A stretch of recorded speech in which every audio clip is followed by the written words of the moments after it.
Allez, de l'expérimentation à la consolidation, pardon, pérenniser les projets de mobilité durable et inclusive. J'appelle pour en discuter, à me rejoindre Jérôme Paul, le responsable du pôle mobilité de la Maison de l'Emploi de Marseille, adhérent de Mobine PACA. Guillaume Koenig, directeur partenariat opérationnel et territorialisation pour France Travail PACA. Alexandre Bigot-Verdier, coordinateur offre et développement chez Mobicop, ainsi que mesdames Jessica Tona et Isra Nadjar du service insertion du département des Alpes-Maritimes. Allez, il y a une place ici et une autre ici. Voilà.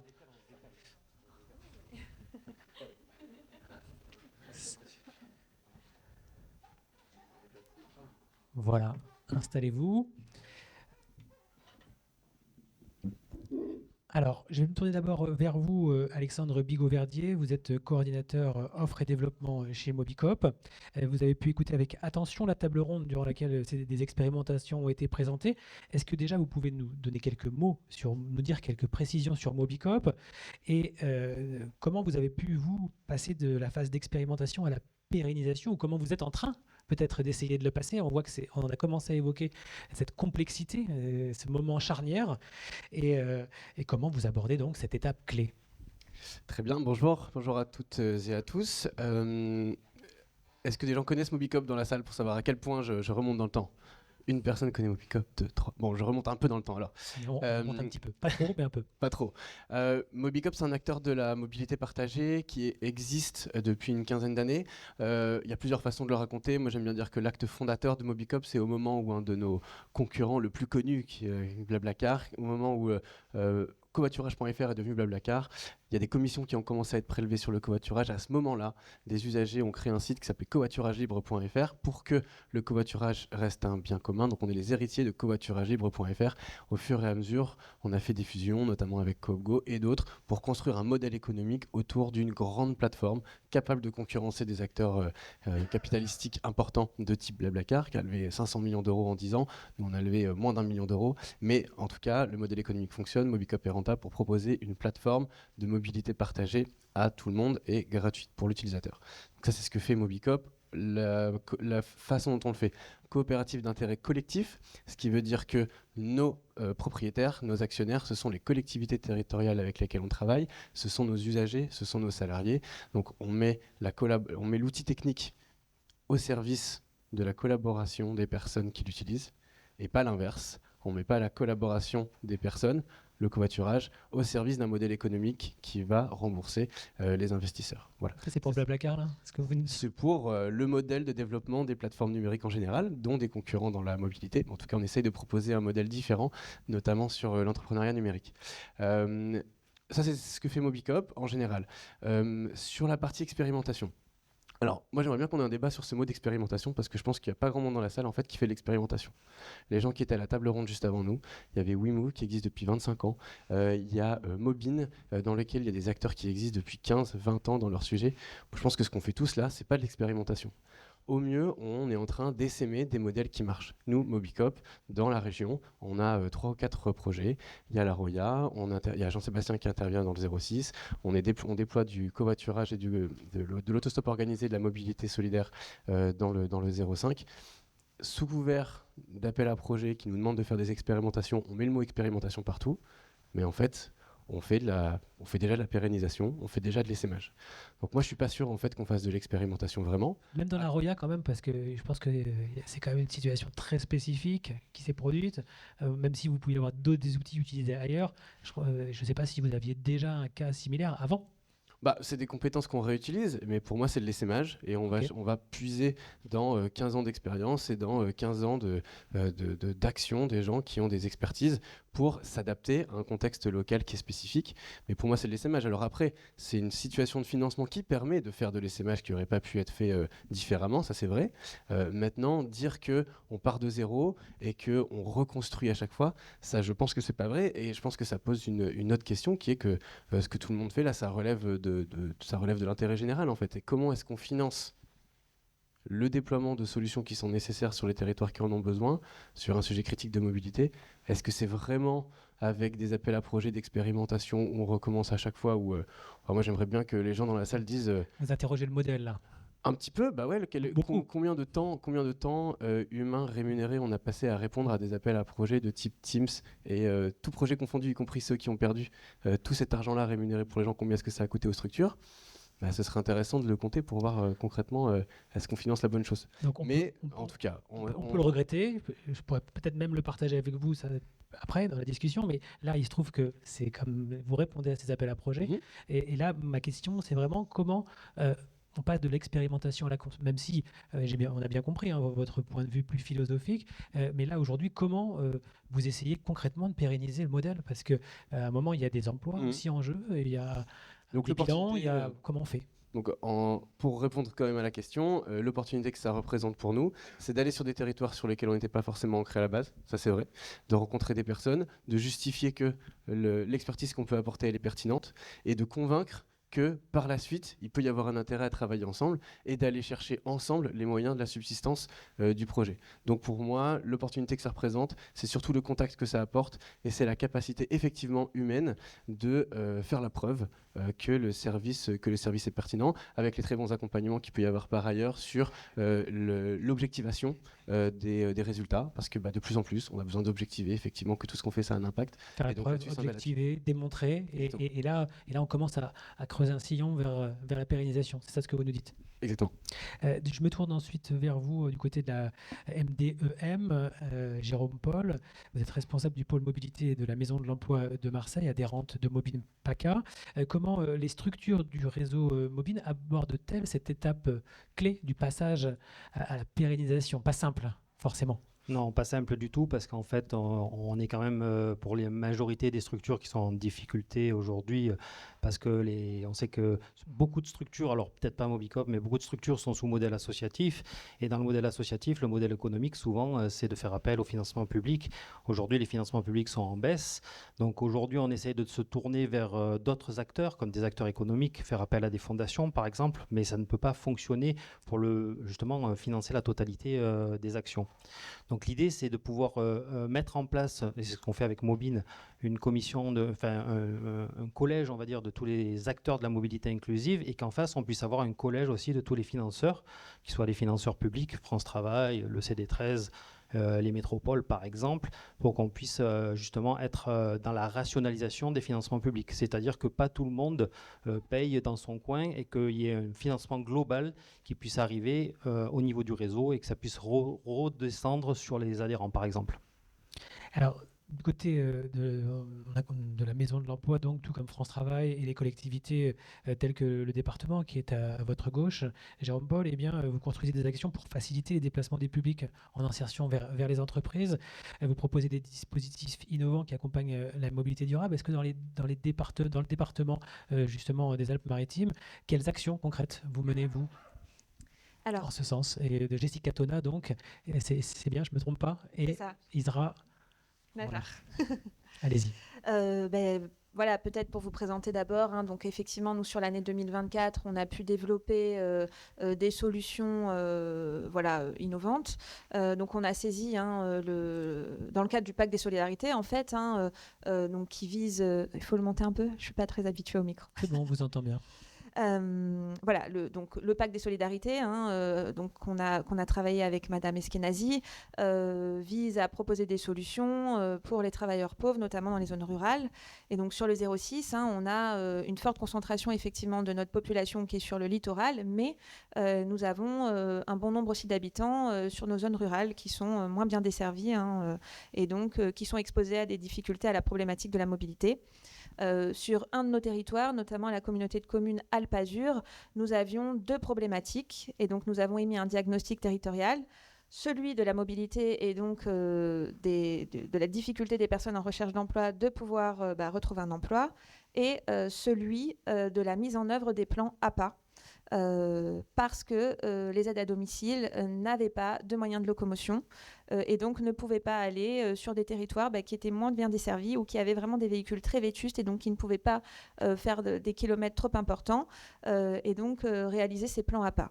Donc on a fait effectivement un diagnostic avec nos collègues de la MDA, nous au niveau de l'insertion, on y a effectivement associé Monsieur Delcas, France Travail, et nous avons développé donc une solution, c'est-à-dire la mise à disposition de véhicules pour les aides à domicile. Donc en fait, on met à disposition des véhicules à des acteurs de l'aide à domicile, donc sur ce bassin-là auprès de ADS et ADMR, qui vont ensuite mettre à disposition ces voitures auprès de leurs aides auxiliaires de vie. On a développé cette solution en 2024 et pour vous donner quelques chiffres, donc on a permis, grâce à cette mise à disposition, de pouvoir effectuer plus de 2000 heures de plan APA pour une des associations et pour l'autre, plus de 1700 heures de plan APA. Donc ça a répondu à deux besoins. Celui de mieux répondre à nos aînés qui ont besoin d'avoir du personnel auprès d'eux dans le cadre de leur perte d'autonomie et à un secteur qui est plutôt visé, occupé par des femmes et donc travailleurs pauvres parce que peu d'heures effectuées et peu de temps plein, de pouvoir augmenter leur temps de travail et donc pour certains effectivement d'avoir un 35 heures et donc de pouvoir aussi augmenter leur qualité de vie en fait et sortir de cette précarité. Voilà. Ça, c'est une solution. Ça, c'est une solution. Peut-être on poursuivra après, mais je voudrais quand même faire réagir France Travail avec vous, Guillaume Keneng.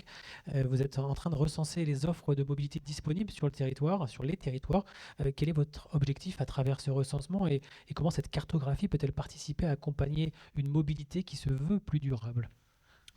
Oui, effectivement, le sujet est important et merci de cette illustration. Juste quelques mots. Alors, vous connaissez France Travail, évidemment, je vais pas présenter, mais quelques chiffres. Toute catégorie, on a plus de 500 000 demandeurs d'emploi qui sont inscrits. Et quand on fait depuis loi plein emploi, on le faisait déjà avant, mais on fait un diagnostic renforcé et on essaye d'identifier quelles sont les problématiques que rencontrent les personnes. Aujourd'hui, nos éléments statistiques nous permettent de dire que le frein à la mobilité, il est d'environ 30%. Donc ça veut dire une personne sur trois qui vient s'inscrire chez nous, qu'on accompagne et pour laquelle on fait d'abord un diagnostic, eh bien, une personne sur trois est confrontée à une problématique de diagnostic. C'est dire que le sujet est extrêmement important. Alors, pour répondre à votre question, pourquoi faire cette cartographie ? En fait, dans les 60 agences que nous avons dans la région, nous avons des centaines, des milliers de conseillers et nous devons les accompagner, nous devons leur donner à voir tout ce qui existe sur le territoire.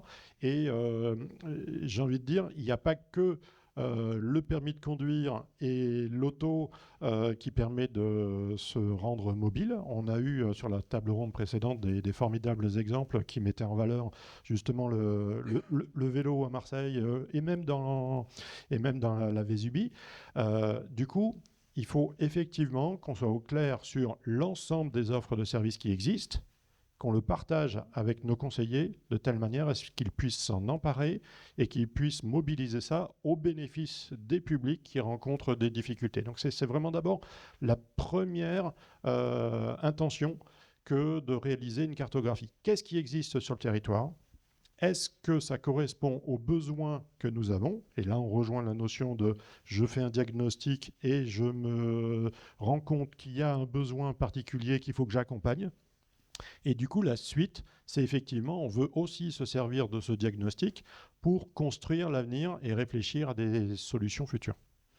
Alors, chez Mobile PACA et Jérôme Paul, certes, vous avez entendu ces actions des pouvoirs publics qui se mettent en place. C'est essentiel de diagnostiquer, de proposer des actions pour transformer, mais parfois ça prend du temps.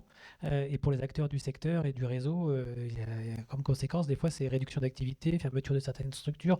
Pas simple. Forcément, comment on fait oui, tout à fait. pendant ce temps-là, j'ai envie de dire. Pendant ce temps-là, on essaye de trouver d'autres sources de financement et de trouver un autre modèle économique parce qu'en fait, comme on l'a dit depuis ce matin, il y a du public qui attend qu'on les aide, qu'on les appuie au niveau du conseil en mobilité et au niveau des appuis aussi matériels. On travaille sur le savoir bouger, sur le pouvoir bouger, donc forcément ça induit un financement. Donc par exemple, nous à la Maison de l'Emploi, ce qu'on essaye de faire, c'est qu'on essaye de trouver des financements de type fondation ou d'essayer de mettre les acteurs économiques parce qu'aujourd'hui on parle beaucoup de personnes en insertion, mais les personnes en insertion sont des futurs salariés. Donc il est important aussi que les entreprises puissent prendre conscience que si on travaille sur les représentations en mobilité avec des publics en insertion professionnelle, on travaille aussi pour leurs futurs salariés. Et donc on essaye d'insérer l'entreprise, aujourd'hui en tout cas nous à la Maison de Marseille, à la Maison de l'Emploi de Marseille, dans la question de la mobilité, parce que par exemple on a un pôle gestion prévisionnelle des emplois et des compétences, et on travaille en partenariat pour que les entreprises puissent être un moteur de cette question de la mobilité. Juste peut-être un exemple sur les fondations aujourd'hui, peut-être avec quelle fondation précise travaillez-vous et qu'est-ce que ça représente dans le modèle économique? Est-ce qu'on est sur toute petite part pour l'instant et le gros, ça reste encore des subventions? Comment le gâteau il s'équilibre et comment il pourrait s'équilibrer? Voilà, Alors aujourd'hui, le gâteau il s'équilibre pas trop pour cette fin d'année et Noël. C'est toujours des petites parts. De toute façon, les fondations aujourd'hui, elles interviennent uniquement sur des actions spécifiques. Des projets, comme des petits projets. Alors nous, on est avec une fondation qui est du secteur automobile, donc on ne va pas en parler ce matin. Je ne sais pas si c'est très judicieux, parce qu'on n'est pas trop sur la mobilité durable, puisque nous, c'est la fondation Roule, qui est un assureur aujourd'hui qui est automobile, qui est anciennement Identicar, qui nous aide, qui nous appuie sur des actions spécifiques. Mais c'est vrai qu'on essaye aussi de mobiliser les acteurs économiques, comme par exemple les zones d'activité, qui aujourd'hui mettent en place des référents mobilité. Et l'échange, on va dire, financier qu'il peut y avoir avec ces zones-là peut être aussi une piste à réfléchir. Alexandre Bigot-Verdier, peut-être une réaction, un complément à ce que vient de dire Jérôme Paul? Sur les modèles économiques? Oui. Mobicop, nous, on travaille beaucoup avec des acteurs publics, pas forcément sur du financement, mais sur des marchés. Tout à l'heure, je parlais du 0,5. Là, l'acteur public a été intéressant parce que c'est lui qui a impulsé. En fait, avec le département a impulsé une politique autour de l'autostop organisé qui a permis ensuite d'aller intéresser les EPCI de taille intermédiaire et quelques entreprises. Donc là, du coup, le côté aussi marché sécurise un petit peu. On n'est plus sur effectivement des subventions avec des petits projets où à chaque fois le même projet, on va le représenter différemment. Et ça épuise aussi. Dans les cases, vous l'avez dit tout à l'heure un petit peu. Ce qui est effectivement épuisant. Donc voilà, sur ce que je peux dire sur le modèle éco. Effectivement, nous, on travaille énormément aussi avec les entreprises. De plus en plus, on va chercher les entreprises pour financer l'équilibre général, y compris sur le covoiturage et le covoiturage solidaire. On essaye toujours d'être le plus proche possible dans l'usage du domicile-travail pour se raccrocher au fait de pouvoir aller intéresser des employeurs à cofinancer les services. C'est ça qui permet de payer suffisamment le service général pour se donner de la visibilité, effectivement. Et ça marche aujourd'hui, justement? Vous arrivez à les convaincre, les employeurs? Oui, de plus en plus, sur deux leviers. Il y a toujours soit le levier de la RSE, donc les employeurs, si on leur propose des services où on objective la baisse des émissions carbone.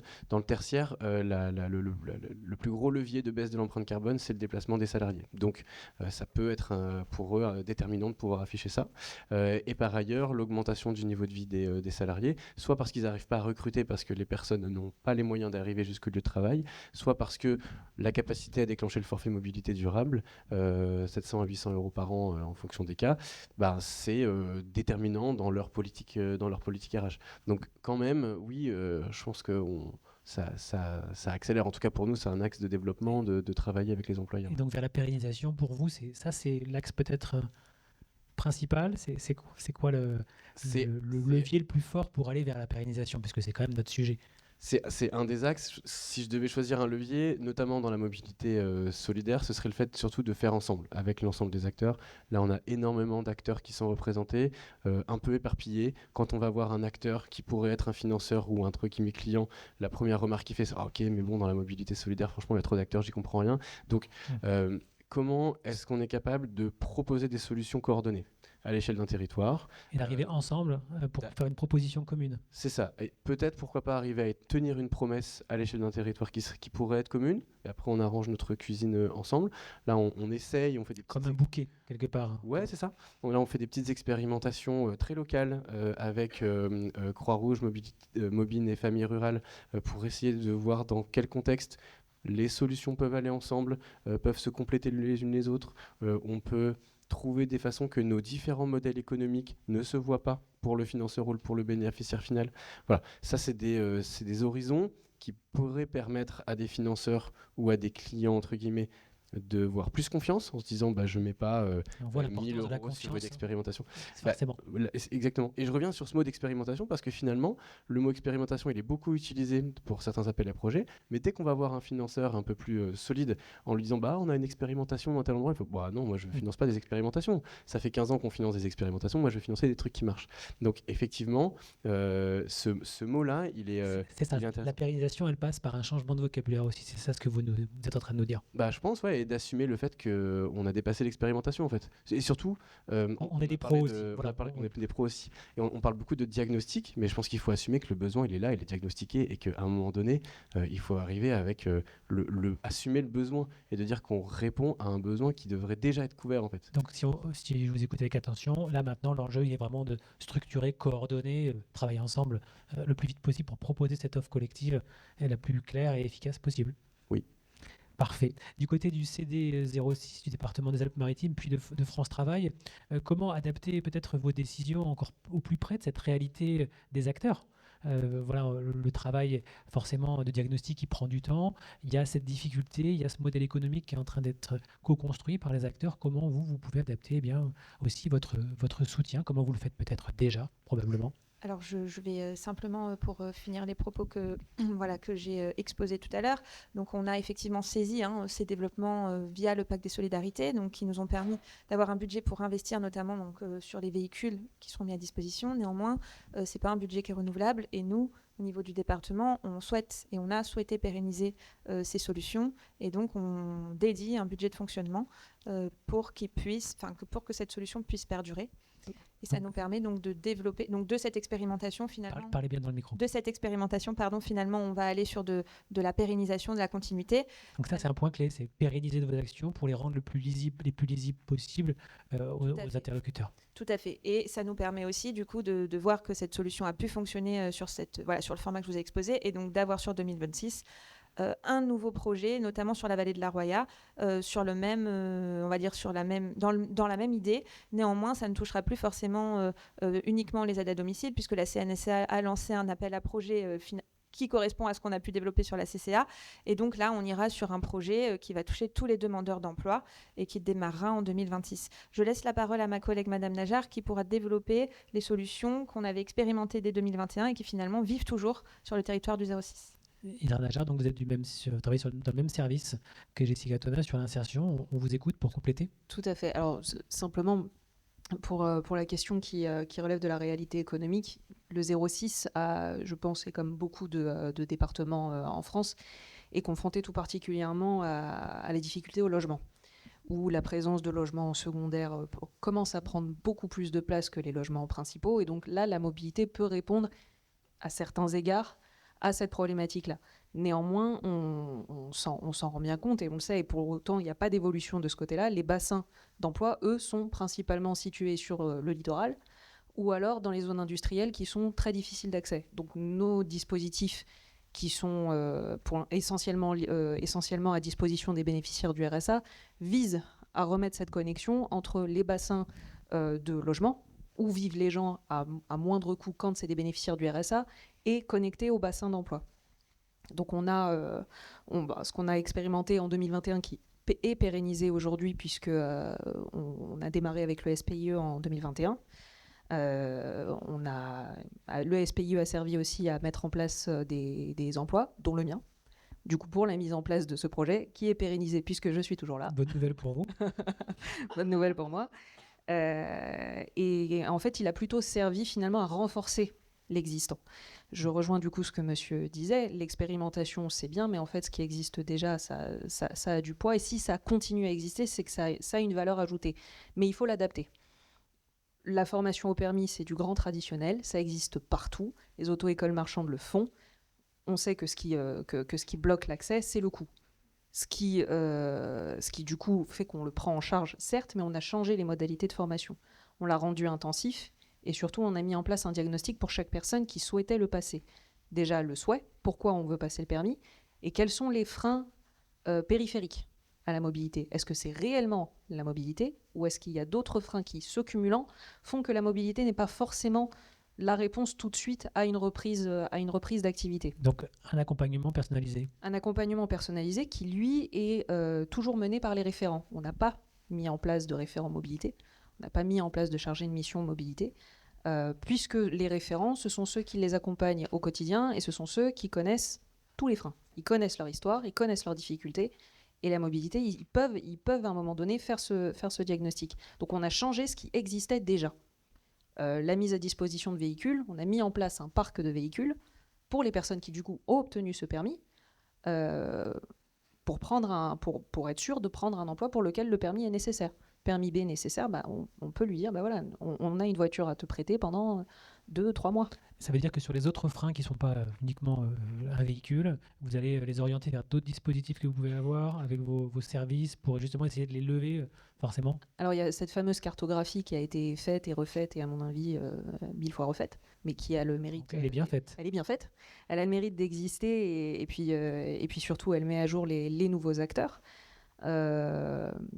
Les référents s'en saisissent, mais le but, c'est que vraiment le référent, lui, garde son rôle d'accompagnant à 360 degrés, et la mobilité en fait partie, dans une moindre mesure. On ne veut pas dupliquer ce qui existe déjà. On renforce ce qui existe, on n'invente plus. Ça n'a pas forcément d'intérêt, et on adapte les solutions. Ce qui a été fait avec la CCA, c'était vraiment adapté à la CCA, mais la mise à disposition de véhicules, ça existe déjà. On l'adapte au territoire. On a bien compris, donc adaptation, voilà. Peut-être du côté de France Travail, on reviendra avec vous après, si vous le voulez bien. Du côté de France Travail, cette adaptation à la réalité économique du secteur, comment vous l'intégrez ? On a évoqué tout à l'heure le diagnostic, cartographie, et maintenant, voilà, comment vous adaptez ? Oui, alors en fait, l'idée effectivement de la cartographie, pour nous, c'est, tout à l'heure je disais, destiné pour les conseillers, mais il y a aussi un autre objectif, je vais le dire assez simplement, c'est d'identifier pour savoir si nous avons des trous dans la raquette. Et les trous dans la raquette, c'est quels sont les services, on vient d'avoir des exemples, quels sont les services qui existent. Donc là, au niveau de notre carto, ce qu'on a fait, c'est qu'on a découpé et structuré de manière assez différenciée, depuis le diagnostic mobilité, les thématiques de passage du permis de conduire, code de la route, financement de véhicules ou location de véhicules, utilisation des transports en commun, et puis enfin les aides financières qui permettent de débloquer des situations quand c'est le financier de la mobilité qui gêne. Donc voilà, on structure cette cartographie, on identifie là où il y a les trous dans la raquette par territoire, donc c'est très géographique. C'est lié au découpage de la gouvernance loi plein emploi avec les comités locaux pour l'emploi, les comités départementaux pour l'emploi. Et donc là, notre cartographie, elle est descendue à la maille du comité local. Donc le niveau le plus fin, là où se prennent les décisions sur un territoire et qui savent ce dont ils ont besoin localement en fonction des publics qui existent, c'est-à-dire des besoins qui existent. Donc c'est bien ça l'idée. Alors, ce travail là, il est quasi terminé. Il est déjà partagé avec les directeurs territoriaux, les directeurs de département côté France Travail, qui s'en saisissent pour les partager avec les membres des instances comités départementaux pour l'emploi, dans le but d'identifier les sujets sur lesquels nous avons des trous dans la raquette, c'est-à-dire des sujets sur lesquels nous devons renforcer une offre de service parce qu'elle est manquante et qu'elle correspond à un besoin des publics.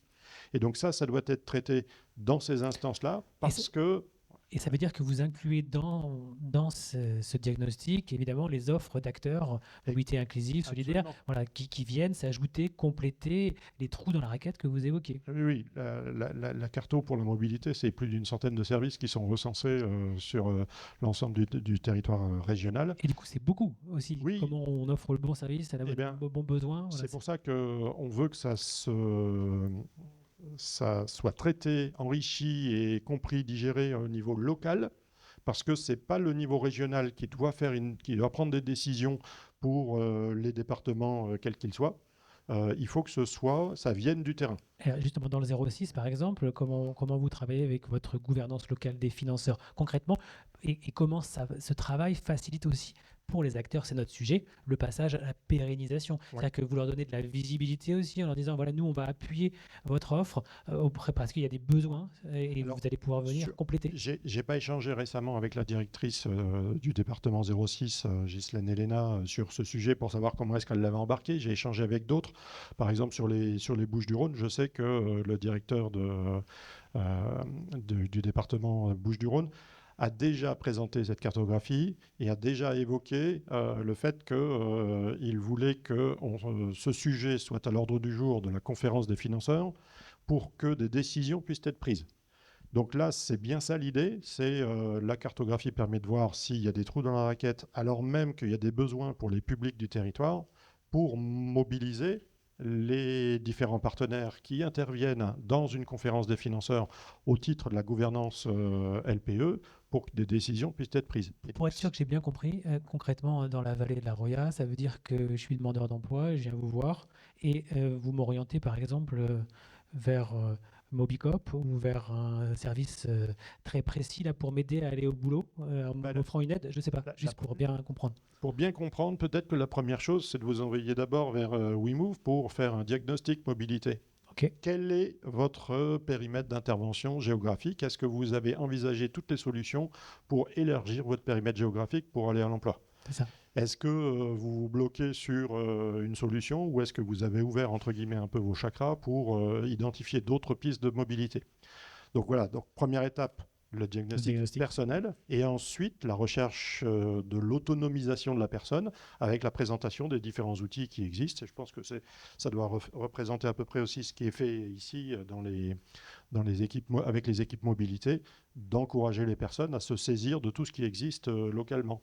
Et avec un accompagnement dans la durée aussi, c'était quand même le point clé pour pas que ce soit du one-shot. Alors, bien sûr, dans la durée, nous, on est France Travail et notre objectif, c'est d'accompagner à l'emploi le maximum de monde et le plus rapidement possible. Donc, il faut qu'on propose les services qui vont correspondre à la personne. Et pour ça, donc, du coup, il faut bien connaître la personne, qu'il y ait un bel échange, et puis il faut qu'il y ait des solutions qui existent aujourd'hui, qui existent demain, et que ça continue pour après-demain avec les futurs demandeurs d'emploi, parce que voilà, on sait qu'il y aura encore des publics à accompagner sur ces sujets. Du côté du département du 06, Jessica Tona, vous vouliez compléter et vous travaillez forcément avec France Travail. Peut-être vous pouvez nous préciser cette coopération qui est menée sur le territoire. Oui, tout à fait. Alors, on a un travail régulier avec nos collègues de France Travail. Alors, pareil, on est vraiment sur des propositions et des solutions locales. Peut-être aussi préciser que selon les institutions, on ne vise pas forcément le même public et que du coup, voilà, c'est important sur ces comités locaux pour l'emploi de pouvoir présenter les solutions qui existent pour tel type de public. Nous, nos offres qui ont pu être présentées par Madame Najar sont spécifiquement réservées aux bénéficiaires du RSA. Elles peuvent être élargies sur certains types de publics. Celles que j'ai pu vous présenter au niveau du pacte des solidarités, là, on est vraiment sur des publics plus larges. Le projet à venir sur la vallée de Loire touchera tous les demandeurs d'emploi. Et donc, on a vraiment un maillage partenarial, des échanges très poussés, notamment avec les entreprises locales ou les employeurs locaux. Je pense à l'hôpital de Breil, voilà, aux associations qui sont sur les communes de la vallée de la Roya, avec Mobine, Copgo, France Travail, pour pouvoir trouver des solutions, pour aussi pouvoir avoir des éléments sur les secteurs porteurs de l'emploi. Et donc là, on travaille effectivement avec France Travail sur voilà, les formations qui pourraient être développées sur des secteurs qui seraient en souffrance, pour des demandeurs d'emploi spécifiquement sur tel ou tel territoire. Et on échange également dans ces comités locaux pour l'emploi sur des publics qui ne sont pas forcément dédiés, mais où on a une réflexion collective. Je pense par exemple aux jeunes, où on associe aussi les missions locales dans nos réflexions. Enfin, voilà. Et pour l'offre qui est développée spécifiquement, notamment dans le cadre de la mobilité, nous, on a fait le choix de pouvoir toucher toutes les personnes. Et donc, par exemple, pour la mise à disposition de véhicules, on a des véhicules avec permis, mais on a aussi acheté des véhicules sans permis et puis une flotte de scooters, voilà, pour que personne ne soit mis de côté. mis de côté, voilà, pour pas qu'il y ait de disparité sur les solutions qu'on peut proposer par rapport au public. Et avec les employeurs, vous évoquiez l'importance de travailler avec eux, vous parliez de l'hôpital à l'instant. Comment vous travaillez avec eux? Parce qu'on a bien compris que c'était un point clé. Oui, alors notamment pour le projet qui va être développé, qui est en cours de développement sur la vallée de Loiria, qui verra le jour en janvier dans le cadre donc du pacte des solidarités.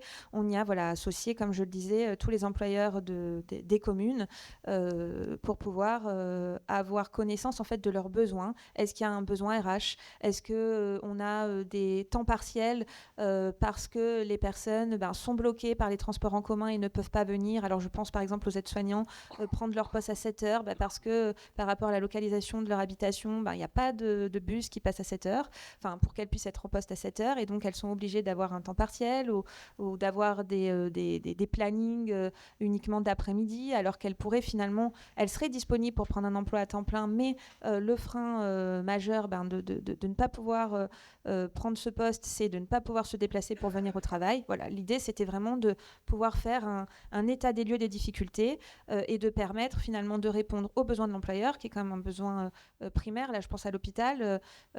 On sait que ce sont des secteurs qui peuvent être en souffrance. On sait qu'on a des demandeurs d'emploi sur le bassin. Et donc, c'est de trouver des alternatives, de pouvoir proposer des solutions pour que ces demandeurs d'emploi puissent finalement accepter d'augmenter leur nombre d'heures, voire de pouvoir être employables en ayant des solutions réelles pour leur permettre de se déplacer. Donc, que le frein de la mobilité ne soit plus un frein. Ce que disait aussi ma collègue Madame Najar, c'est qu'on avait des difficultés de logement sur le 06. On peut effectivement avoir des travailleurs pauvres, et je pense que dans le secteur du social, tout le monde a connaissance ou a eu une situation d'un travailleur pauvre qui vit dans sa voiture. Donc on se rend compte que finalement l'emploi est maintenu parce qu'il a une voiture, mais il n'a pas de logement. Donc, le fait de pouvoir se maintenir dans l'emploi va lui permettre de pouvoir solutionner sa problématique logement. Néanmoins, on se rend compte que si on a des personnes qui veulent se déplacer, mais qui n'ont pas de solution de mobilité, elles sont réellement freinées pour aller à l'emploi.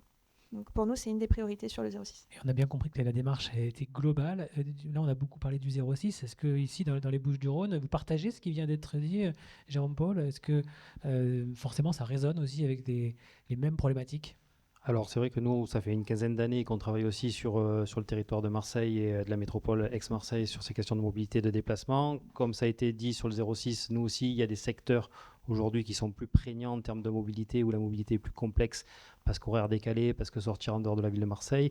C'est vrai que des fois, on se dit qu'à Marseille, il y a des transports en commun, donc il n'y a pas de problématique de mobilité, mais en fait, il y a des problématiques de mobilité aussi dans les quartiers qui sont des fois un petit peu coupés du reste de la ville. Et puis après, il y a des questions d'infrastructure, on ne va pas rentrer dans le détail, mais nous aujourd'hui, on sait que la RTM s'arrête à 21h30 et commence à 6h du matin, donc quelqu'un qui travaille dans la logistique, dans le BTP, dans le service à la personne ou dans ces secteurs-là, ils peuvent se servir des vélos de la recyclerie sportive, ou des véhicules qui peuvent être mis à disposition par WeMove.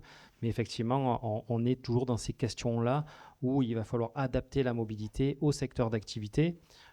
Et tout à l'heure, je parlais de gestion prévisionnelle des emplois et des compétences. Et quand on travaille sur ces éléments-là, on se rend compte aussi que la question de la mobilité, elle devient plus prégnante. Par exemple, sur Ouest-Provence, aujourd'hui, dans l'industrie, il y a des vraies problématiques de mobilité. Et dans le cadre d'un projet de la Maison de l'Emploi qui s'appelle l'Alliance Bleue, on est aussi sur ces questions de mobilité, de déplacement pour tout ce qui est du maritime, où les gens sont aussi sur des horaires décalés. Parfait, on a du coup un panel plus global. Je vous propose un petit tour de table conclusif avant de passer la parole à la salle. Commencez à réfléchir à vos questions. On aura un quart d'heure ensemble pour débattre. Quel modèle économique et partenarial peuvent finalement permettre de soutenir la pérennisation? On va essayer de concentrer un petit peu tout ce que vous avez dit, de redonner des éléments clés. Alexandre Bigot-Verdier chez Mobicop, si on peut finalement essayer d'avoir ce tour de table conclusif autour de la mobilité durable et inclusive avec cette notion clé de la pérennisation. Bah, peut-être que du côté des acteurs, ce qu'on s'est dit tout à l'heure, c'est d'essayer d'intégrer les offres pour faire en sorte qu'elles se complètent les unes les autres, qu'elles soient bien compréhensibles par les interlocuteurs. Côté des interlocuteurs, en revanche, c'est donner de la visibilité au maximum. Je reviens à ce que j'ai dit en introduction. Je pense qu'on souffre un petit peu de ces appels à projets qui financent un peu les projets au lance-pierre et qui demandent à chaque fois de réinventer quelque chose qui potentiellement fonctionne bien. Mettre l'énergie là où il y a la priorité. Exactement. Donc après, cette coordination, elle aussi, elle demande de l'énergie et elle peut être financée. Donc financer la coopération, c'est quelque chose qui est important. La culture de la coopération, c'est pas forcément évident. La culture des appels à projets, mais aussi les structures un peu parfois les unes les autres en concurrence. Et donc il faut désapprendre cette concurrence pour pouvoir travailler ensemble à des échelles territoriales pertinentes. Donc et ça se fait aussi avec des outils. Là, on travaille sur des outils Mobicop Coop Go qui permettent cette complémentarité entre les offres, avec lesquels d'ailleurs on travaille avec le département 06 pour donner une visibilité d'ensemble. Alors, c'est pas une cartographie ou un diagnostic au sens où vous l'entendiez, mais des outils qui permettent de donner de la visibilité à quelqu'un d'accompagnement social sur l'ensemble des services de mobilité solidaire. Donc ça, c'est des choses qui vont fluidifier le secteur et qui vont permettre de se rassurer tous et de mieux comprendre l'offre et donc je pense de la financer sur un plus long terme. Donc voilà. Et chez France Travail, cette question du modèle économique des partenariats, on a évoqué les partenariats, la gouvernance locale. Eh bien, comment vous pouvez aussi, vous, aller peut-être plus loin encore, aux prochaines étapes, peut-être, pour accompagner cette pérennisation du secteur? Oui. Là, effectivement, la prochaine étape pour nous, c'est effectivement de recourir, j'allais dire, au marché ou aux apporteurs de solutions, porteurs de projets. Et donc, on va effectivement aller sur des appels à projets, pas sur de l'expérimentation, parce que justement, on ne veut pas tester des choses, comme vous l'avez dit d'ailleurs tout à l'heure dans vos propos, je crois que vous avez dit les institutionnels veulent des choses qui marchent. Eh bien, c'est le cas de France Travail. De ces travaux de diagnostic, d'identification de ce qui existe sur le territoire et puis voir éventuellement de quoi est-ce qu'on a le plus besoin, vont naître des appels à projets prochainement dans lesquels les départements, les territoires, ce sera départemental ou infradépartemental, comme on le disait, où il va y avoir effectivement un appel à projet pour identifier des solutions de mobilité qui vont correspondre aux besoins des territoires et qui vont nous permettre d'apporter des solutions au public qui en ont besoin sur ces territoires. Donc ça, c'est prochainement. Et puis, prochainement, c'est l'année prochaine? Oui, c'est début d'année prochaine, puisque effectivement, on a un marché avec WeMove là, qui arrive à son terme fin février 2026. Et donc, on voudrait agir dès le début de l'année 2026 pour faire le tuilage avec ce marché. Donc, c'est imminent. Ça ne devrait pas tarder à sortir. Et après, pour nos conseillers en interne, il y a aussi l'enrichissement de toute cette offre de services avec des outils qui vont servir à nos conseillers, mais pas que, à tous les travailleurs qui travaillent sur la thématique de l'insertion qu'on veut enrichir. Et je pense à des outils comme SoliGuide, je crois, qui est utilisé dans les départements, ou des outils comme Dora, qui vont permettre de recenser l'offre de services qui sera enrichie ensuite dans les territoires. Voilà. Jérôme Paul, peut-être pour conclure aussi un point sur les modèles économiques donc, et partenariales. Alors, je pense que ce qu'il faudrait aussi dire, c'est parce qu'on a beaucoup parlé de l'offre de service. L'offre de service, elle existe aujourd'hui. Maintenant, elle est organisée avec le réseau Mobine depuis maintenant 3 ans. Je pense qu'il est important que les financeurs puissent aussi se mettre tous autour de la table. Et si je prends le cas de la Maison de l'Emploi, on est sur des cofinancements, de cofinancement, de cofinancement, de cofinancement. Je pense que la pérennisation de nos structures, elle va aussi passer quand tous les financeurs vont se mettre autour de la table et dire on va financer ces opérateurs-là, on se met tous ensemble, c'est ce que vous disiez tout à l'heure. Et je pense que c'est ce modèle-là économique qui va permettre la pérennisation. Parce que pour l'instant, on se rend compte que les financeurs, ils fonctionnent en silo. Et quand je dis fonctionnent en silo, dans une même institution, je vais prendre le cas de la Maison de l'Emploi de Marseille, gouvernance Ville de Marseille, on a notre gouvernance mission emploi qui ne parle pas avec par exemple, le service mobilité de la ville et qui ne se communiquent pas entre eux de ce qui pourrait être fait et de ce qui pourrait être rationalisé comme financement. Je pense qu'une rationalisation des financements publics, c'est aussi une piste de pérennisation de nos actions. Du côté du département des Alpes-Maritimes, après tout ce qui a été dit, moi je pense que c'est important d'avoir connaissance de l'existant et de pouvoir aussi mesurer l'efficacité de ce qui existe pour voir s'il y a une nécessité finalement à pérenniser et à mettre plus de moyens. D'être conscient qu'il n'y ait pas plusieurs acteurs qui financent les mêmes solutions. Et puis de bien diagnostiquer en partenariat de façon locale les besoins pour pouvoir proposer d'autres solutions. Pour moi, ce sont les 4 points clés pour une réussite sur pérennisation et développement. Isra Nadjar, vous vouliez compléter également ? Oui. Moi, c'est plutôt sur les acteurs. Je pense qu'on a tendance un petit peu à exclure les entreprises de justement ce qu'on identifie comme les freins à la mobilité. Dans notre cas spécifiquement, puisque c'est de l'insertion, c'est de dire que oui, les personnes n'arrivent pas à retourner à l'emploi, mais on questionne très peu les entreprises sur ce qu'elles peuvent éventuellement proposer. Donc oui, certes, on est le financeur. On va à un moment donné faire intervenir des acteurs locaux qui peuvent identifier le public, mais le public, lui, doit retourner vers l'emploi et c'est les entreprises qui doivent être questionnées. Donc c'est quelque chose qui a déjà été fait sur plusieurs comités locaux et j'ai l'impression qu'il y a encore un bloquant. Mais il commence à y avoir une forme de conscientisation que l'entreprise doit être aussi... contributrice. Voilà. À un moment de... Mettre la main à la poche, quoi. Non, justement, pas la main à la poche, mais au moins en termes de solutions, voir ce qui, au sein même de l'entreprise, peut à un moment donné être mobilisé. Des moyens humains, par exemple. Des moyens humains, déjà. Voire même des adaptations de postes sur certains secteurs. À défaut de proposer une offre qui est disponible pendant 6 mois pour lesquels on n'a personne à proposer, on peut éventuellement questionner l'offre également. Donc mettre aussi à disposition, à contribution, les employeurs. Merci à tous les 5, on peut les applaudir. Et on va prendre quelques questions. J'imagine que vous en avez, notamment sur voilà. Ici, je vais vous passer le micro. Bonjour, donc Barbara, Action Vélo au Bagne. J'interviens par rapport en fait à France Travail.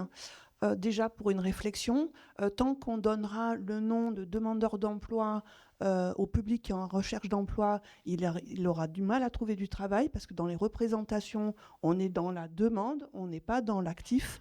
La personne qui cherche un emploi, c'est un actif, c'est pas un retraité, c'est un actif en recherche d'emploi. Donc il faut changer la dénomination pour que aussi l'entreprise elle prenne conscience que effectivement c'est un salarié potentiel et pas quelqu'un qui est en train de demander un emploi et de tendre la main. Donc voilà, ça c'est ma réflexion.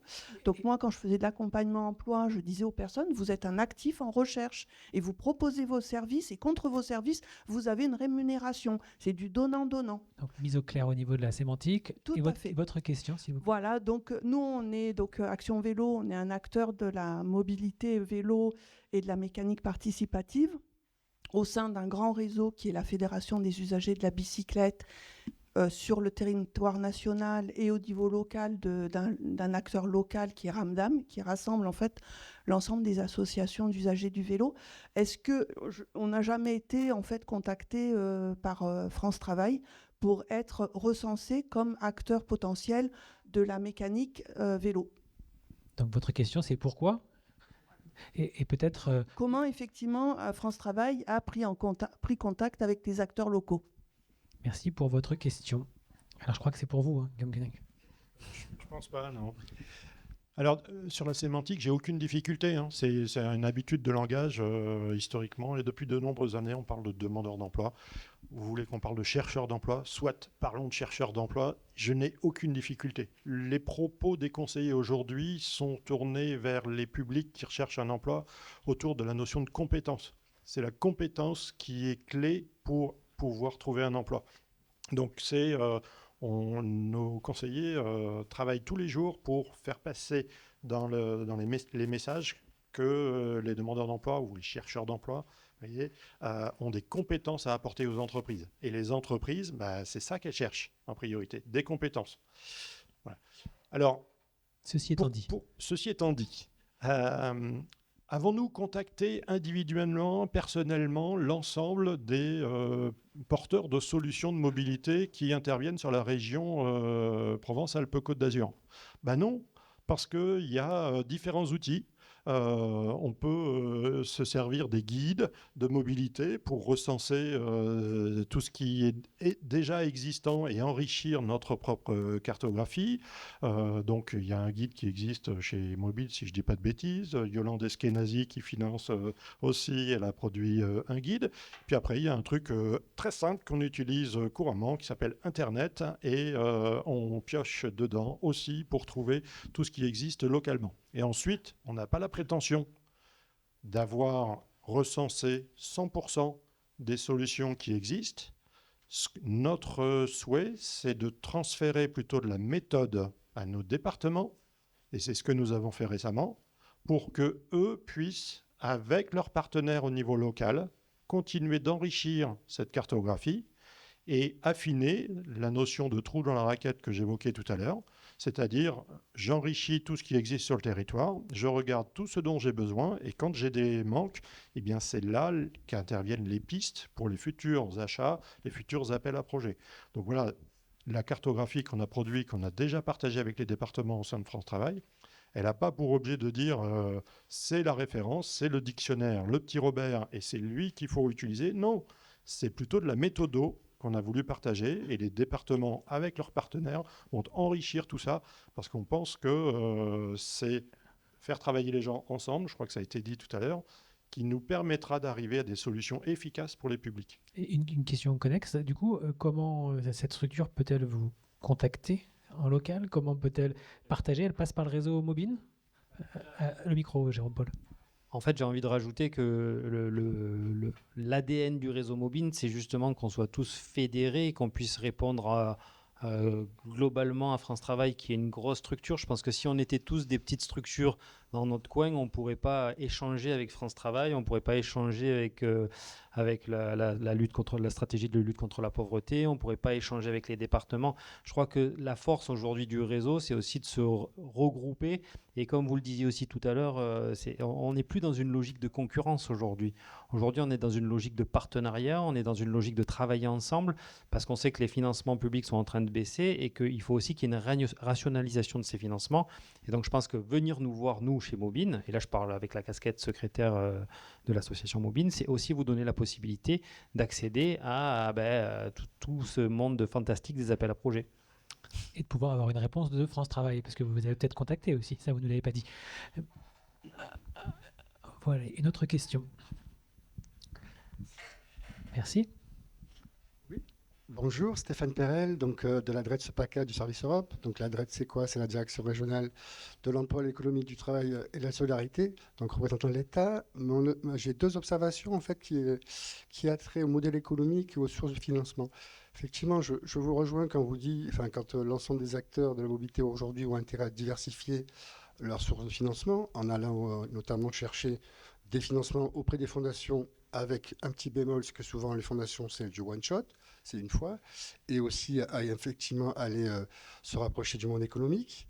Après, sur la commande publique, deux observations. Pour répondre à l'observation de M. Paul, effectivement, vous avez deux choix, pour tout ce qui est sollicitation, subvention publique. Vous avez deux choix pour répondre à un acteur public. Soit vous passez par un marché, dans le cadre d'un appel d'offres, soit vous passez effectivement dans le cadre d'un appel à projet, dans l'octroi d'une subvention. Alors après, j'ai envie de dire, il y a appel à projet et appel à projet. Déjà, il est vrai que au titre, par exemple, nous, des fonds européens, on a une chance de s'inscrire dans une pluralité de 2021 à 2027. Par exemple, la Maison de l'Emploi peut en témoigner, WeMove, Axel également, où effectivement, on va proposer des appels à projets sur 36 mois. Donc déjà, il y a un caractère quand même qui contribue, où on croise un peu fonctionnement et projet. Bon, c'est qu'à l'entrée des projets, mais il y a quand même fonctionnement. Et on contribue à pérenniser les actions qui marchent. Ça, c'est le premier point. Il y a un deuxième point, peut-être que vous connaissez ou pas, c'est que depuis le plan d'investissement dans les compétences, il est possible de répondre via un consortium. C'est-à-dire qu'en fait, c'est quelque chose d'organisé où il y a un chef de file et qui va s'associer avec d'autres partenaires. Et ça peut effectivement permettre déjà d'avoir un périmètre d'intervention et d'action beaucoup plus étendu, une offre plus complète et d'éviter ce que vous évoquiez, la déperdition d'énergie, la répétition. Voilà, donc je voulais effectivement souligner ça et que ce premier point, donc je ne sais pas si après vous connaissez cette disposition-là qui est nouvelle. En tout cas, nous, elle a été expérimentée depuis 3 ans sur le PIC. Nous, on vient de l'ouvrir sur les fonds européens. Donc pour l'instant, on n'a pas eu de réponse encore, mais en tout cas, elle est ouverte. Et ensuite, je crois que sur les financements quand même, nous, on a puisque bon, ça n'a pas été évoqué, mais je l'évoque à la place des porteurs, mais il y a quand même, on oublie souvent le fonds européen, même si c'est Bruxelles, enfin c'est pas Bruxelles, hein, c'est géré, une partie est gérée par la région et une partie est gérée par l'État, donc nous on est à Marseille, en direction régionale, et il y a quand même beaucoup d'actions qui peuvent être mobilisées, notamment nous quand même sur cette programmation, on a fait 2 appels à projets entiers sur la mobilité pendulaire, en lien avec l'accès au travail et à la formation, auquel vous avez WeMove, la Maison de l'Emploi, mais il y en a d'autres, il y a les plateformes. Donc vous êtes en train de nous dire que l'Europe est un levier pour la pérennisation des financements. C'est aussi un levier.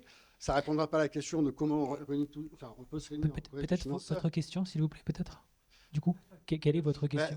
Ma question, c'était plus une observation en disant que il y a cette nouvelle modalité, nouvelle modalité à explorer qui est le consortium, et qu'effectivement, même si ça peut être contraignant d'aller sur les fonds européens, j'entends bien. Complexité en ingénierie, en temps, notre chef dit c'est structurant, compétences. elle a raison de dire ça, mais c'est aussi un levier qui n'est pas toujours exploré.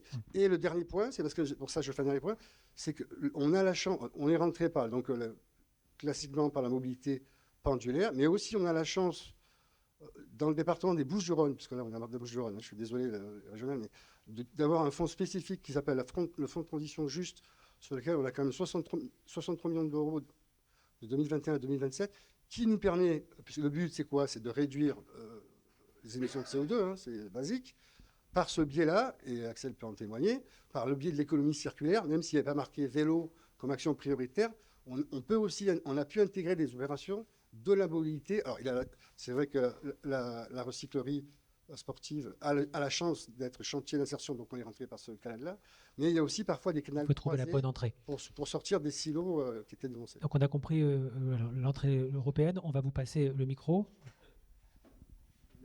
En fait, on remercie le Fonds social européen d'avoir fait une programmation sur 3 ans, et c'est vrai que nous sommes sur 2025-2027, donc 3 ans, 2025-2026, 2027. La problématique de la pérennisation pour nous, elle n'est pas sur le Fonds social européen, et c'est pour ça que j'en ai pas parlé, et j'en suis désolé, mais j'en ai pas parlé parce que la problématique pour nous, c'est le cofinancement.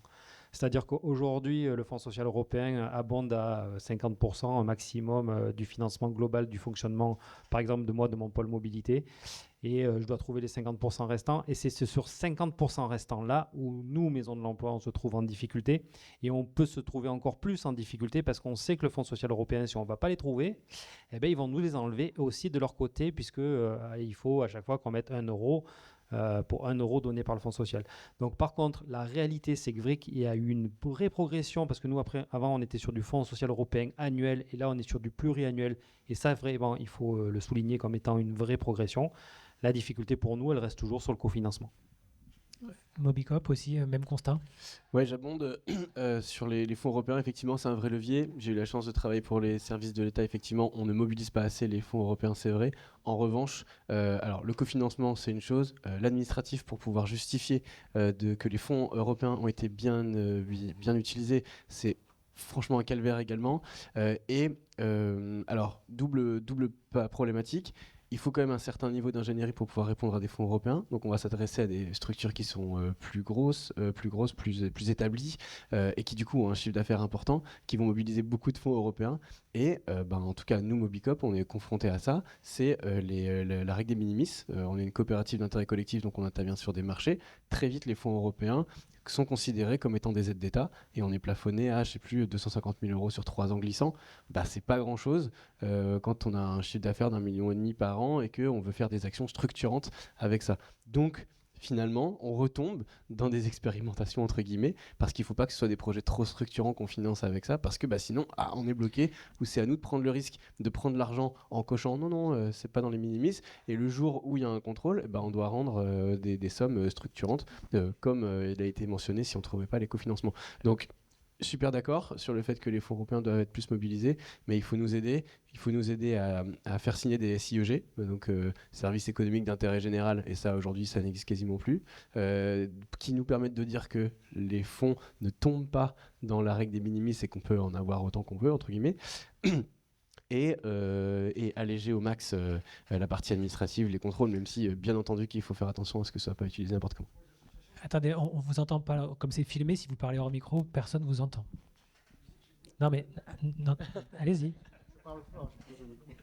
Non, je disais, mais c'est vrai que vous avez un statut juridique, vous n'êtes pas associatif, parce que c'est beaucoup plus simple, j'en conviens pour les associations, c'est facile de basculer dans le régime SIEC. Enfin, là, on rentre dans la cuisine, mais merci.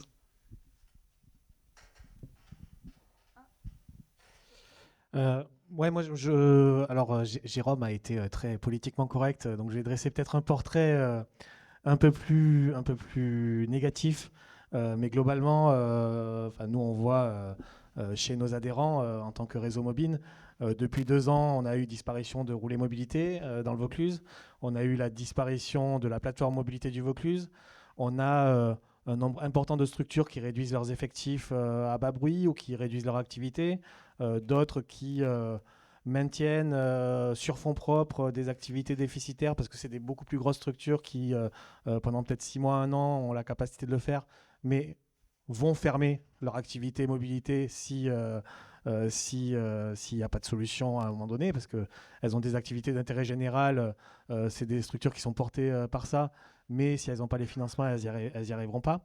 Donc du coup, la question de la temporalité, elle est clé. Et donc on parlait de trous dans la raquette, mais il y a aussi la question du trou dans le temps, parce qu'on pourra toujours se dire ok, on a le temps de faire des cartographies, de faire des analyses territoriales, de réenclencher des appels à projets, etc.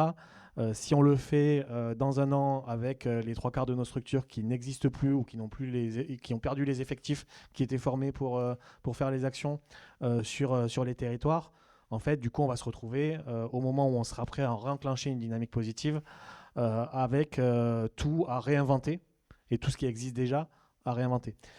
Donc, il y a beaucoup de choses. Alors, la région n'est pas là aujourd'hui, mais il y a des plans d'action en faveur de la mobilité solidaire qui sont censés être dans la loi depuis 2020-2021.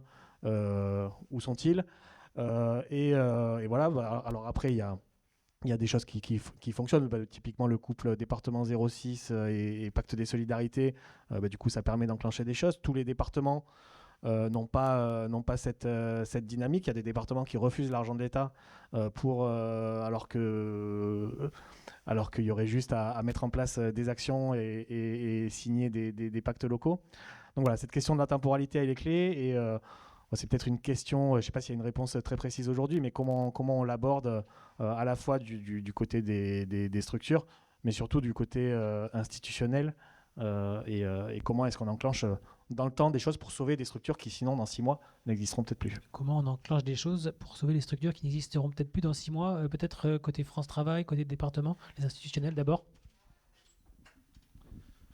Alors côté France Travail, déjà humblement, on n'est pas ni la région, ni le département, donc on n'est pas autorité organisatrice de la mobilité. Donc nous, on intervient et on finance de la mobilité au titre, par exemple, des aides à la mobilité, reprise d'emploi, aide à la mobilité formation. Donc ça se maintient. Et ensuite, ce que j'évoquais tout à l'heure, le passage par l'appel à projet, c'est quelque chose qui va être lancé tout de suite maintenant.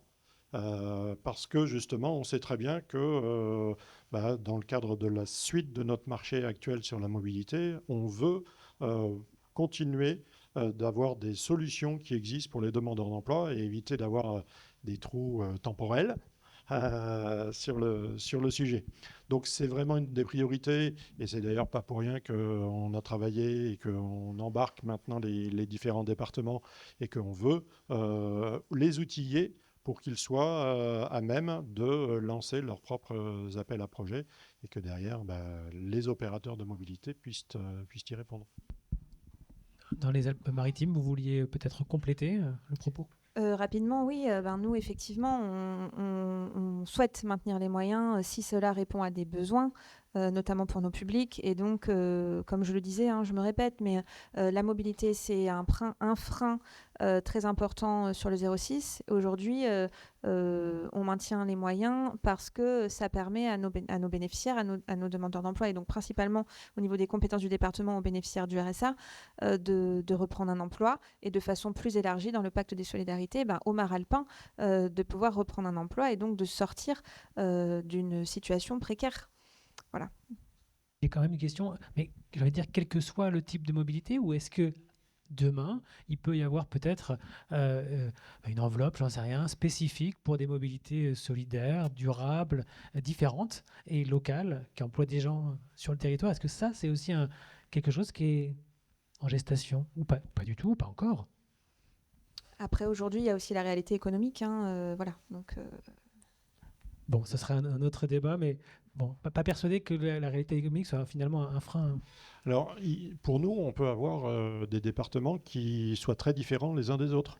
Donc moi, je ne suis pas du tout ni opposé ni surpris demain si il y a une orientation plus diagnostic ici pour traiter la problématique de diagnostic mobilité sur un territoire, parce que ce serait bien couvert sur la thématique auto, permis de conduire, entretien, etc., financement, mais que la dimension diagnostique serait sous-représentée, alors que dans un autre département, on pourrait avoir autre chose. Donc, qu'il y ait des grandes différences d'un département à l'autre, c'est peut-être ce vers quoi nous allons nous tourner, contrairement à notre démarche jusqu'à présent, où ça descendait du national. Le national nous disait lancez donc un marché mobilité et puis prenez le cahier des charges du national pour acheter une prestation. Okay, donc là, on est en train de changer de modèle et on veut donner la main au département, au territoire et faire en sorte que les achats correspondent aux besoins locaux. Donc une vraie décentralisation quelque part là, dans les achats. Et là, pour le coup, ça laisse une chance supérieure aux acteurs de la mobilité durable, solidaire, inclusive. Oui, un complément. Pour ce qui est de la mobilité alternative, il y a quand même des choses qui sont engagées dans le 06, alors qui émergent tout gentiment. On ne va pas parler de quelque chose d'énorme, mais il y a déjà un plan sur le covoiturage qui a pris forme, en tout cas qui commence à prendre forme. Maintenant, il faut dire ce qui est. Le covoiturage, c'est quelque chose qui a été beaucoup communiqué auprès des bénéficiaires du RSA. Et alors, deux possibilités. Soit vraiment, on communique très mal, c'est possible.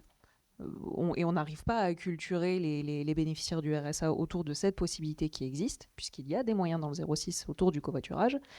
Soit vraiment, c'est quelque chose qui paraît tellement intrusif pour certains BRSA que même s'ils ont la possibilité de le faire, pour l'instant, ils n'iront pas. Je pense que on est un peu sur les deux volets. Nos propres référents qui suivent les bénéficiaires du RSA ne font pas de covoiturage. Donc on n'est même pas en capacité, si vous voulez, de donner des exemples concrets pour les pousser à faire. Pourtant, il y a des outils, on communique autour de ces outils. On a une plateforme de mobilité qui, à un moment donné, qui peut évoquer cette possibilité. On peut leur dire, voilà, sur ce trajet-là, certes, on n'a pas de transport en commun, mais vous pouvez télécharger telle plateforme qui vous montre les trajets de covoiturage. Et même si on leur montre, c'est-à-dire que le référent le fait, ils n'iront pas. Ouais, ça, c'est extrêmement important. Donc, il y a une acculturation, un changement aussi de modèle. On va vous donner la parole juste après. Peut-être vous vouliez Alexandre?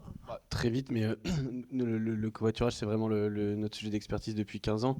Et le sujet, c'est toujours l'accompagnement, la gestion de l'accompagnement au changement.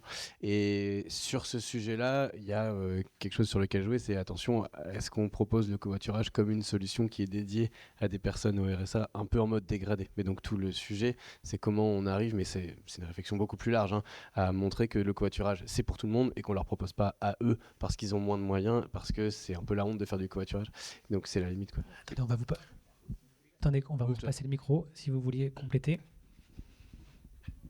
Nous, on le présente de telle sorte à ce que ce soit considéré comme une autre possibilité dédiée à tous, pas spécifiquement à eux, puisque cette plateforme-là, elle n'est pas téléchargée que par les bénéficiaires du RSA. Elle est téléchargée par tout un tas de maralpins, et pour autant, ils ne s'en saisissent pas, même quand on leur montre. Donc oui, il y a, à mon avis, quelque chose à faire de notre côté sur la formation des référents, sur l'acculturation de ce que c'est le covoiturage et quels sont les avantages, quels sont même les avantages économiques sur un court, moyen, long terme. Et ça peut être une aide au changement. C'est tout l'idée. C'est tout l'idée. Hein. Cette démarche-là, elle est même impulsée au sein du conseil départemental auprès des agents. Donc, vous voyez, c'est pas quelque chose qu'on ignore. Vous l'avez dit, hein, si on le fait soi-même, ça aide à embarquer. Complètement. Donc, exemplarité, entre guillemets. C'est tout à fait ça. Donc, l'idée, c'est de savoir quels sont les éléments de langage que nous, on doit mettre en place, quelle stratégie, c'est tout ça. Et en fait, ce qui paraissait simple au départ, quand en 2022, on s'est dit, bah voilà, on va impulser les bénéficiaires du RSA à faire du covoiturage parce qu'il y a de l'existant, en fait, on est réellement en difficulté. Ne serait-ce que pour le présenter, en fait. Vous vouliez réagir, peut-être? Attendez, on va vous passer le micro. Allez-y. Merci. Oui, bonjour, Jean-Sébastien Lopez. Je travaille pour Mobicop, je suis mobilisateur territorial et je travaille notamment pour vous depuis en fait, assez peu de temps, notamment aussi dans le 04 pour faire du transport solidaire notamment. Donc c'est un montage qui commence à se faire. Donc en gros, on m'envoie comme des mineurs et pour mettre ça en place. Voilà, exactement. Donc personnellement, ça fait 3 ans que je travaille sur beaucoup de territoires parce que je fais le pont entre la zone PACA et dans l'Occitanie. Donc j'avais un pied dans le pays ici, un pied dans l'Occitanie. Et donc j'ai expérimenté. L'avantage que j'ai, c'est que je suis vraiment dans l'hyper territorial, donc très rural et maintenant par chez vous aussi. Et j'ai aussi une vision méta. Donc ça veut dire que j'ai une vision 360 degrés. J'ai expérimenté pas mal de choses dans le transport, des choses qui ont été plus heureuses, d'autres moins. Et ce que je vois, la faille qu'il y a, par exemple, j'avais expérimenté dans le 04 Provence-Alpes-Aglo pendant 2 ans du covoiturage et du transport solidaire, enfin du covoiturage solidaire, excusez-moi, c'est très différent. Et cette expérience a duré 2 ans. Voilà, donc monter en puissance, ça s'est éteint. Donc c'est une grande frustration en voulant expérimenter sur le long terme. Par chance, on travaille en expérimentation avec le projet Teams que j'accompagne aussi, Teams 04 et Teams 06 et Teams 11 dans l'autre, c'est donc notre projet qui est très intéressant. Et ce que je remarque souvent, c'est qu'il y a vraiment une vraie problématique entre les collectivités qui ont une envie d'expérimenter. Dans le meilleur des cas, il y a un responsable mobilité qui souvent est multicasquette. Donc je l'ai expérimenté dans le 34 aussi, dans les roues que j'accompagne aussi pour le réseau pouce.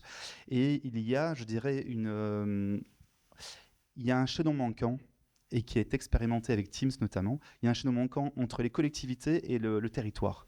Donc les associations font le travail et donc dans le projet de Teams, ce qui est intéressant, c'est que je vais voir notamment dans le 06, je vais voir tout le tissu associatif. Donc vraiment en mode, je vais voir tout le monde, etc. pour essayer de mobiliser tout le monde. Voilà, exactement.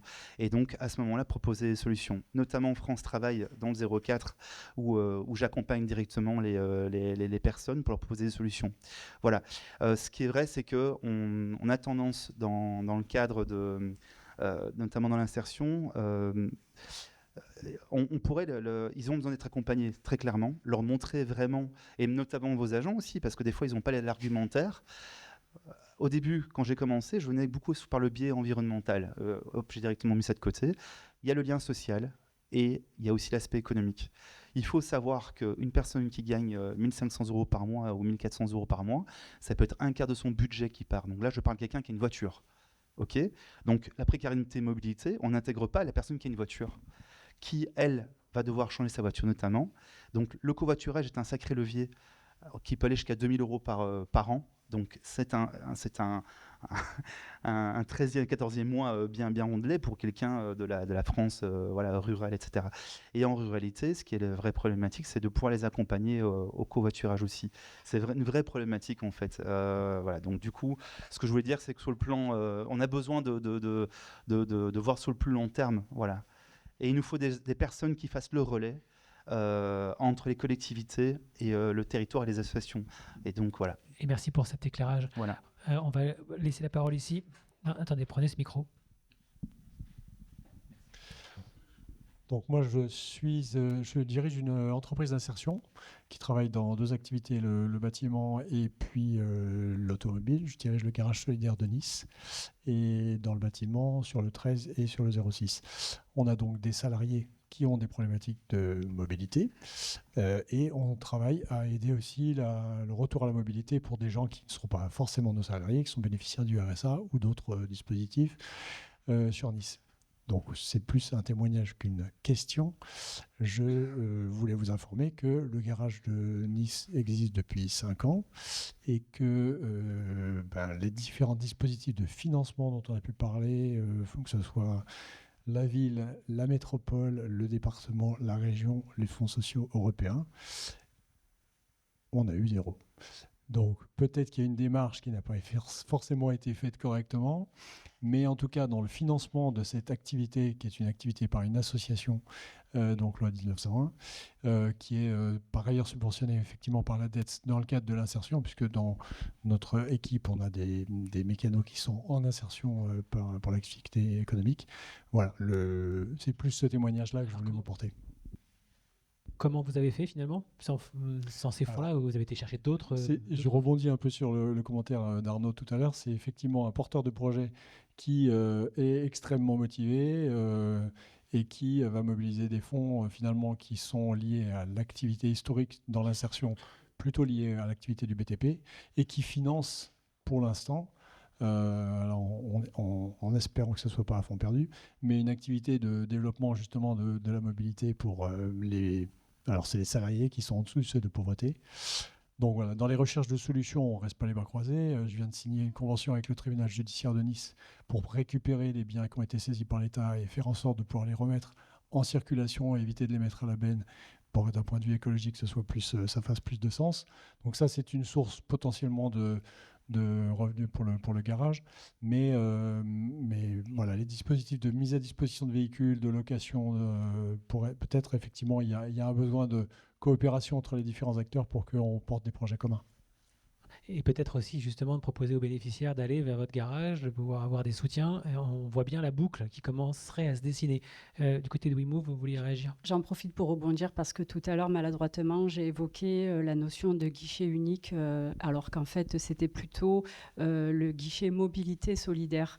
Face à la multiplicité d'acteurs de l'insertion, pour vraiment que chacun puisse identifier le qui fait quoi. On ne peut pas simplement travailler de son côté ou alors porter toutes les solutions.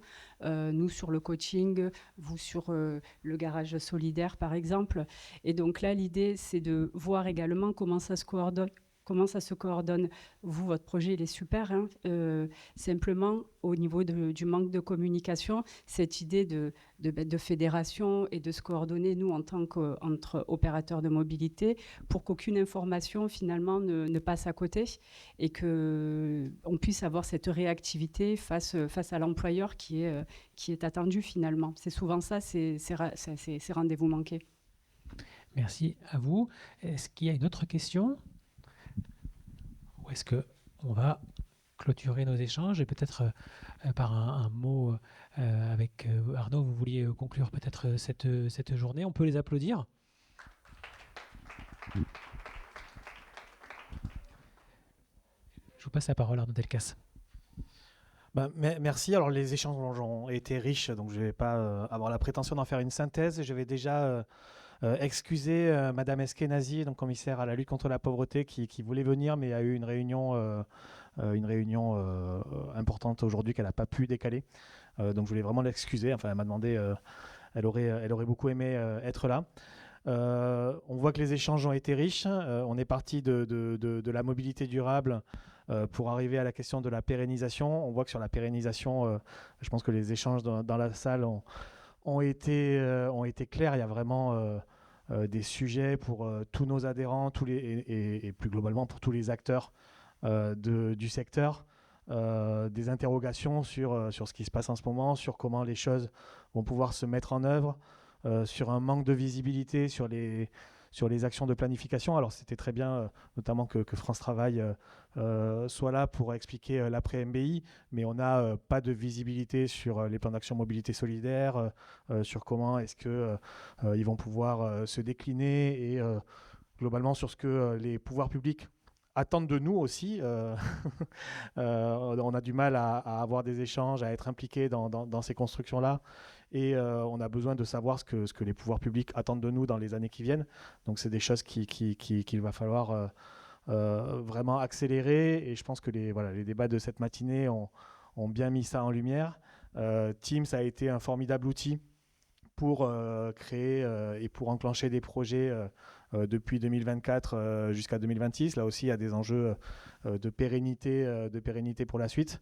Donc voilà. Donc là, moi, ma conclusion, elle est un peu là-dessus. J'ai déjà un peu fait de manière provocative, mais on fait des choses qui sont utiles, qui sont reconnues. Comment est-ce qu'on les pérennise dans le temps? C'est au-delà même de les développer. En fait, il faudrait les développer, mais nous, notre préoccupation, finalement, dans nos structures, c'est comment est-ce que l'année prochaine, on les maintient. Et je pense qu'il faut vraiment avoir ça en tête aujourd'hui.